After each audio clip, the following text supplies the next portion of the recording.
ট্রেনে করে আজকে পিস্তইয়া যাচ্ছি। পিস্তইয়াতে আমরা অনেক কিছু দেখবো। ফেরার পরে তারপরে বর্ণনা লিখছি। পিস্তইয়া ইতালির টাস্কানি শহরের একটি শান্ত, ঐতিহাসিক এবং তুলনামূলকভাবে কম পর্যটকপূর্ণ শহর। এটি ফ্লোরেন্স এবং লুক্কা এর মাঝামাঝি অবস্থিত। শহরটি মূলত তার মধ্যযুগীয় স্থাপত্য, সুন্দর স্কয়ার বা পিয়াজ্জা এবং ঐতিহ্যবাহী পরিবেশের জন্য পরিচিত। পিস্তইয়ার কেন্দ্রস্থল পিয়াজ্জা দেল দুওমো এ অবস্থিত চমৎকার গির্জা পিস্তইয়া ক্যাথেড্রাল শহরের অন্যতম আকর্ষণ। পিস্তইয়া বিশেষভাবে পরিচিত তার নার্সারি ও গাছপালার চাষ শিল্প, প্লান্ট নার্সারি ইন্ডাস্ট্রির জন্য, যার কারণে এটিকে ইউরোপের অন্যতম গ্রিন সিটি বলা হয়ে থাকে। এছাড়া এখানে বিভিন্ন সাংস্কৃতিক উৎসব, সঙ্গীত অনুষ্ঠান এবং স্থানীয় খাবারের ঐতিহ্যও বেশ সমৃদ্ধ। পিস্তইয়া একটি ছোট কিন্তু অত্যন্ত সুন্দর শহর, যেখানে ইতিহাস, সংস্কৃতি এবং শান্ত পরিবেশ একসাথে উপভোগ করা যায়। ট্রেন থেকে তো আমরা সেখানেই যাচ্ছি। এখানে এসে দাঁড়ালাম, এখন সেন্টারে যাব। ক্রিসমাসের জন্য এখানে বেশ ভালোই ডেকোরেশন করেছে। ডেকোরেশনের জন্য সুন্দর সুন্দর স্টলও খুলছে। তো এটা হয়তো বা মেইন চার্চ হতে পারে। এখানে আমরা পাইছি মারিনো পিস্তইয়া দ্য নিওভো ইনসেমে।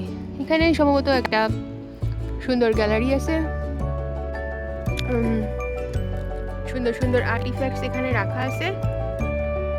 এদিকে মারিনো মারিনি, সে হচ্ছে এটা। So this is Comune di Pistoia Museo Marini Marini Marino Marini. That's nice.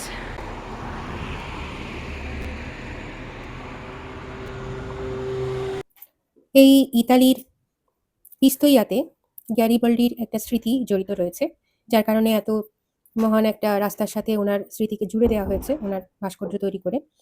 কারণ গ্যারিবাল্ডি ইতালির একীকরণের সময়, মানে 1867 সালের জুলাই মাসে পিস্তইয়া শহরে এসেছিলেন। তিনি তখন ইতালির ইউনিফিকেশনের কাজকে এগিয়ে নিয়ে যাওয়ার জন্য দেশব্যাপী প্রচার চালাচ্ছিলেন এবং স্থানীয় জনগণকে উদ্বুদ্ধ করছিলেন। সেই সময় তিনি শহরে কিছু গুরুত্বপূর্ণ ভাষণও দেন। তার এই সফর স্থানীয় জনগণের মনে গভীর ছাপ ফেলেছিল এবং পিস্তইয়ার অনেক দেশপ্রেমিক গ্যারিবাল্ডির আদর্শে অনুপ্রাণিত হয়েছিল। ক্রিসমাসের জন্য অনেক সুন্দর সুন্দর ডেকোরেশন এনে সেল করতেছে। মজার মজার ডেকোরেশন। শহরের সবচেয়ে পুরাতন চার্চে আমরা এখন প্রবেশ করব। এই হচ্ছে তার এন্ট্রি।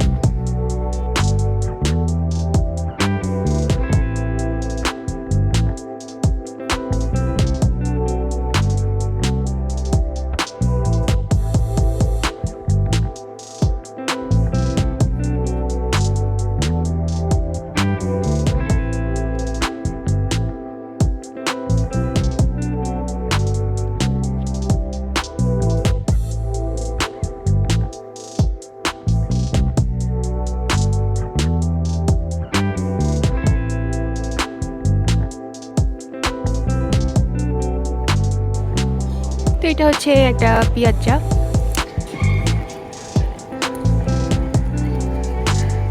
এখানে একটা কূপ মতো আছে, কি জন্য কি জানি না।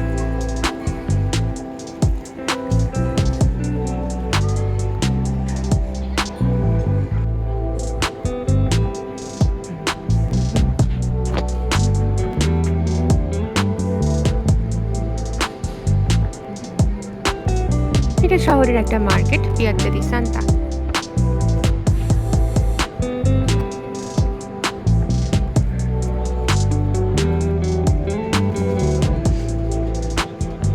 এখন ডুওমো, দ্য সেন্টার। এই ক্যাথেড্রালটি পিস্তইয়ার পিয়াজ্জা দেল দুওমো এর প্রধান ধর্মীয় কাঠামো।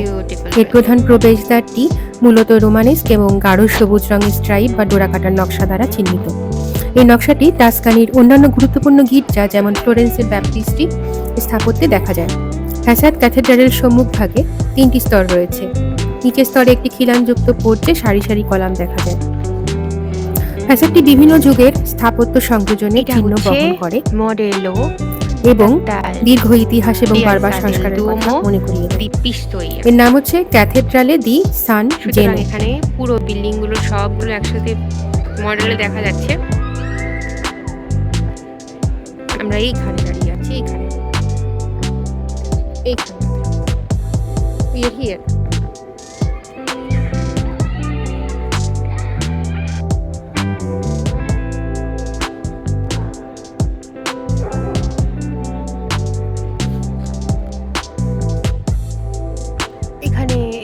খেজুর গাছগুলো রাখার কি মানে আমি ঠিক বুঝলাম না।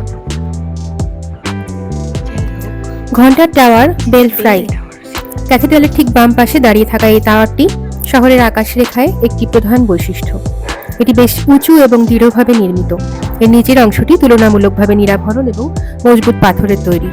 টাওয়ারটির নিচের অংশটি সম্ভবত প্রাচীন রোমান বা লম্বার্ড স্থাপত্যের উপরে নির্মিত হয়েছিল, কিন্তু এটি উপরে ওঠার সাথে সাথে এর শৈলীতে পরিবর্তন এসেছে। উপরের অংশে একটি সুন্দরভাবে সজ্জিত রোমানেস্ক এবং গথিক খিলানযুক্ত কাঠামোতে পরিণত হয়েছে, যা টাওয়ারটিকে একটি হালকা এবং মার্জিত রূপ দিয়েছে। এর শীর্ষে একটি মুকুটের মতো স্থান রয়েছে, ছাদ যেটাকে বলে, এবং চারদিক থেকে বেরিয়ে আসা ছোট ছোট টাওয়ার রয়েছে।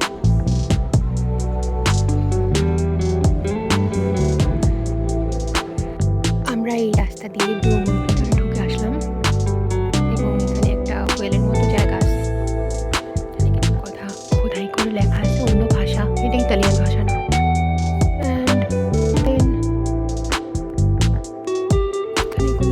ছিল সেটা দেখা যাচ্ছে ভাঙা।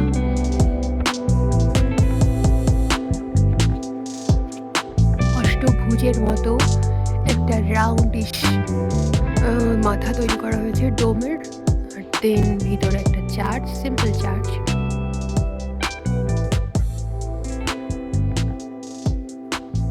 এই হলো তোমার যিশুর মূর্তি, সব আমার কাছে মনে হচ্ছে পিতলের তৈরি। ভিক্টোরিয়ায় ল্যাম্পস। ওকে, দেন এখানে এরকম কিছু পতাকা টাঙানো হয়েছে, অ্যান্ড দুই পাশে দুইটা স্কাল্পচার আছে, and moreover this is like a simple dome structure. এই হলো ডুয়োমো, এবং এইটা হচ্ছে ডুয়োমোর সামনের বিশাল টাওয়ার, এবং পাশেই একটা লাগোয়া মিউজিয়ামটাও খুব সুন্দর দেখতে। Obviously there is a tourist office also, এবং আনুষঙ্গিক Palazzo del Governo. So I think এখানে কিছু গভর্নমেন্ট অফিসও আছে। মন্তে দেল পাস্কি দিসিয়ে না, এটা কি জিনিস তো জানতে হবে। এবং also there is Leonardo Secondo. His building is also looks like something government building. আমরা পিস্তোইয়া টাউন হলে এসেছি।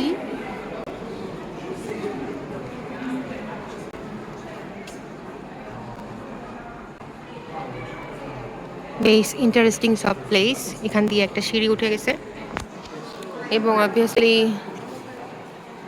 এটা 4 ভাগে ভাগ করা এক ধরনের টালি ছাদের মতো, different. Obviously this kind of speech is not like common. তারা খুব সুন্দর একটা মডেল বানাইছে, যেখানে অনেক কিছু দেখানো আছে, বাড়ি ঘর, মানুষের জীবনধারা। আমার মনে হয় মেডিয়েভাল ইউরোপে কীরকম কী হতো, কীভাবে মানুষ এক জায়গা থেকে আরেক জায়গায় পার হয়ে যাচ্ছে through the tunnels and the Bridges over rivers and the streams. Also something, I think town হলে এই জিনিসটা করা হয়েছে for Christmas celebration, right?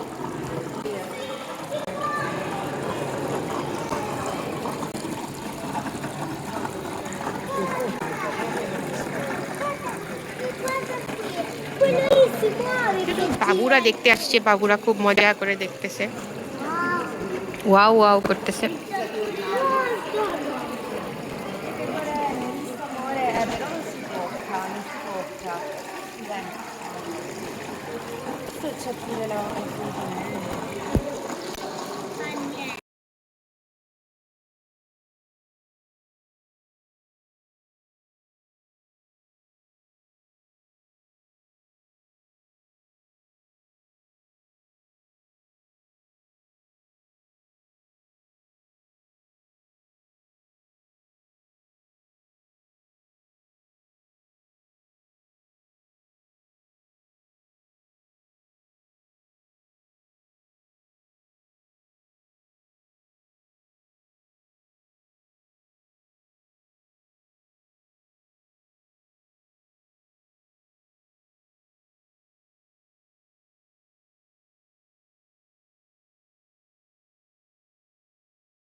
So beautiful courtyard of 4-storied height, and then নিচে তলায় একটা সুন্দর স্কাল্পচার করা হয়েছে, প্যাভিলিয়ন লাইক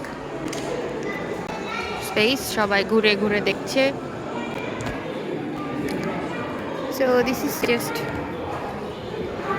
একটা পাথরের সুন্দর একটা স্কাল্পচার, চারপাশে বাঁশ দিয়ে প্যাভিলিয়ন বানানো। পাশে আরেকটা সিঁড়ি আছে, এখানে আরো বাবুরা আসতেছে। And you see here some lantern ঝুলানো হয়েছে। এখানে পাথরের কিছু কাজ আছে, বলতেছে ম্যানিফেস্টোরা তোস্কানা, অ্যান্ড মনে হচ্ছে অনেক পুরোনো দিনের কিছু ভাস্কর্য এখানে রাখা হয়েছে। হচ্ছে লরেঞ্জো লত্তি দেত্তো লরেঞ্জেত্তো কার্ডিনাল ছিল আগে, 1490 থেকে 1541 পর্যন্ত উনি কার্ডিনাল ছিল। তার একটা স্কাল্পচার দেখা যাচ্ছে। এরপরে ইনি হচ্ছে স্কাল্পটরে অ্যানোমি নিময়, নাকি ছিঁড়া যাচ্ছে না, স্যান জ্যাকোতো নামে একজন এই স্কাল্পচারটা বানাইছে। আরও অনেক মেডিয়াভেল দিনের ড্রাগন সহ বিভিন্ন রকম স্কাল্পচার, এগুলো মনে হয় পুরনো দিনের পিস্তল আর ইতিহাস বহন করছে। মন্তানিয়া ইন পিস্তোয়েসে, যেখানে হচ্ছে বরফ পড়েছে, তো বাচ্চারা এসে সেখানে ছবি তুলছে। এটা হচ্ছে জাস্ট একটা রূপক পিকচার। মন্তানিয়াতে আসলেই বরফ পড়েছে, আমরা সেখানে যাব না। বাইরে আরও একটি কোর্টইয়ার্ড দেখা যাচ্ছে, এখানে একটা চমৎকার গাছ রয়েছে। গাছটা দেখতে অনেকটা বাদামের মতো, বাট এটা বাদাম না। আমরা এরকম গাছ একটা পিয়াসলে গিয়েও দেখেছিলাম, অ্যান্ড প্রাতলিনা পার্কেও দেখেছিলাম। এটা সুন্দর সুন্দর লাল ফল হয়, ফলগুলো এখন শুকায় গেছে। But look at the building, এটা বিল্ডিংয়ের পিছন দিকটা।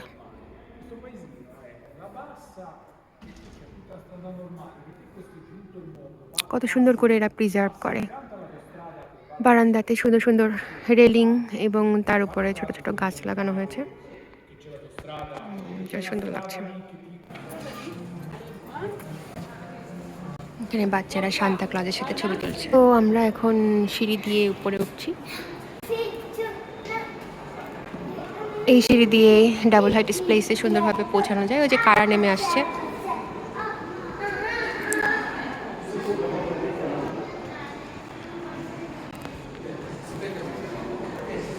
গিয়ে দেখি উপরে কি কি দেখার আছে। সো একটা স্কাল্পচার দেখতে পাচ্ছেন, সিম্পল স্কাল্পচার, অ্যান্ড অলসো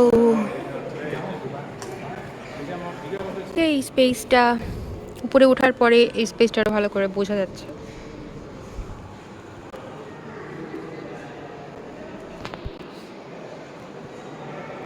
উপরতলায় একটা মিউজিয়াম আছে এবং সিঁড়ি দিয়ে আর একটা মিউজিয়ামে ঢোকা যায়। এখানে একটা পিকচার লাইব্রেরি আছে,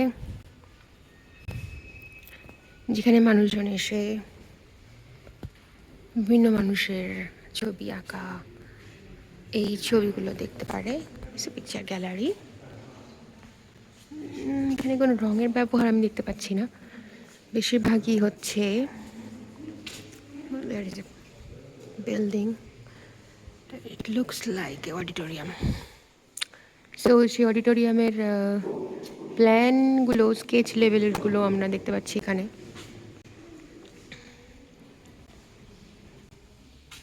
Studi per la chiesa di San Francesco e Guri.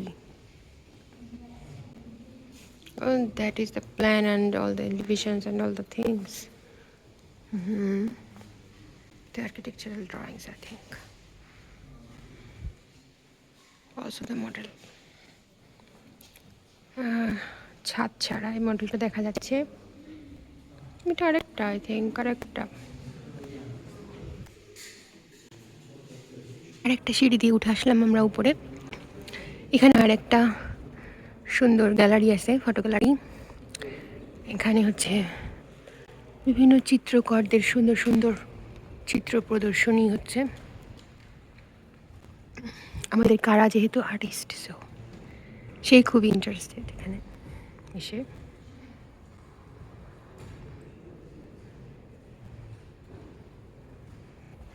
Paintings of the Florentine and Pistoia schools from 17th to 18th century.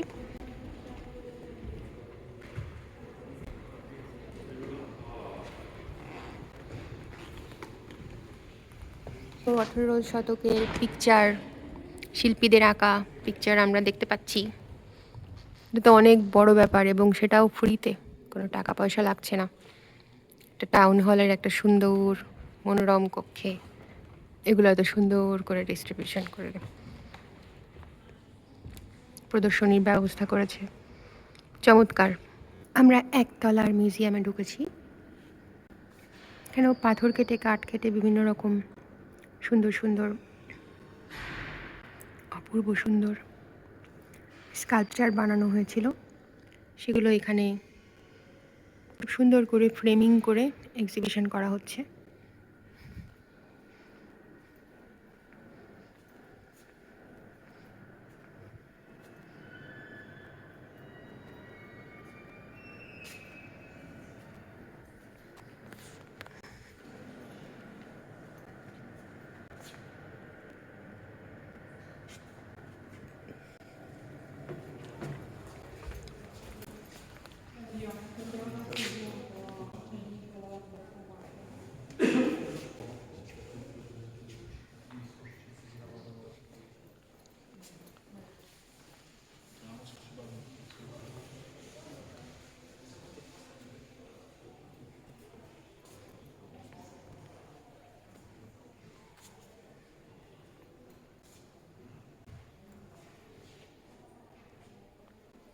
তাহলে একটা মস্ত বড় কনফারেন্স রুম আছে দেখা যাচ্ছে।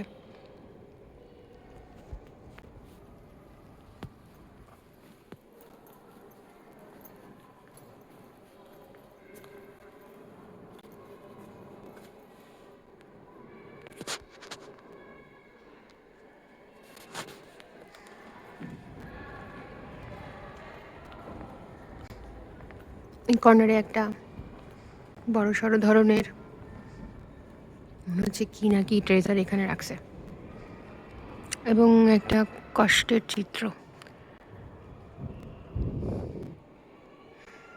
বিয়েটা আই থিঙ্ক যিশুর মায়ের কোলে যিশু মারা যাচ্ছেন, এরকম কিছু একটা।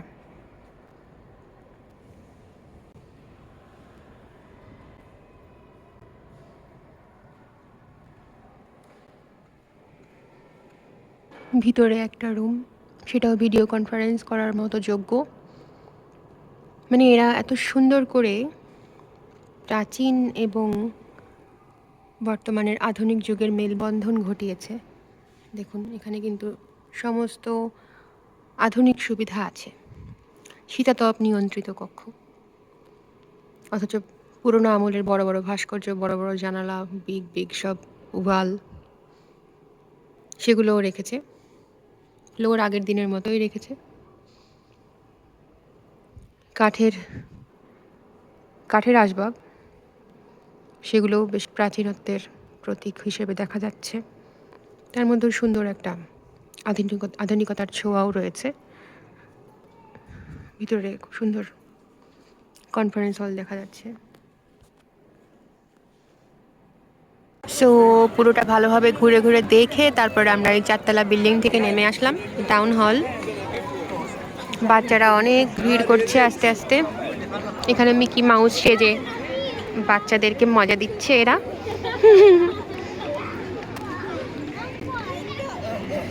খুবই মজার দৃশ্য। এছাড়া আমি একটা রণপাও দেখেছি, এই যে দেখছিস, সে অনেক লম্বা লম্বা পা ফেলে বাচ্চাদেরকে মজা দেওয়ার চেষ্টা করছে। This is also very nice view.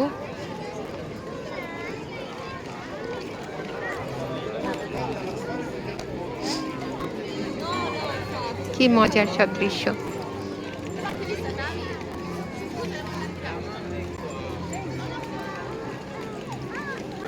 যাই হোক, এখন বিকেল হয়ে গেছে, 4টা বাজে ঘড়িতে। জানি না আর কিছু দেখার আছে কিনা, না থাকলে আমরা আস্তে আস্তে ফেরার পথ ধরবো। ঘোরাঘুরি সমাপ্ত করে আমরা চলে এসেছি আবার পিস্তোয়া ট্রেন স্টেশনে। তো এখানে ঠিক 4:43-এ একটা ট্রেন ফিরেন্সে এসএমএনে ফিরে যাবে, সেই ট্রেনের অপেক্ষায় আমরা করছি।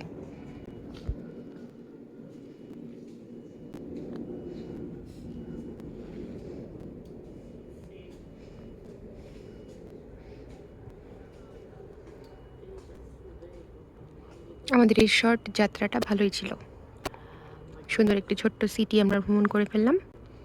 Good bye পিস্তোয়া।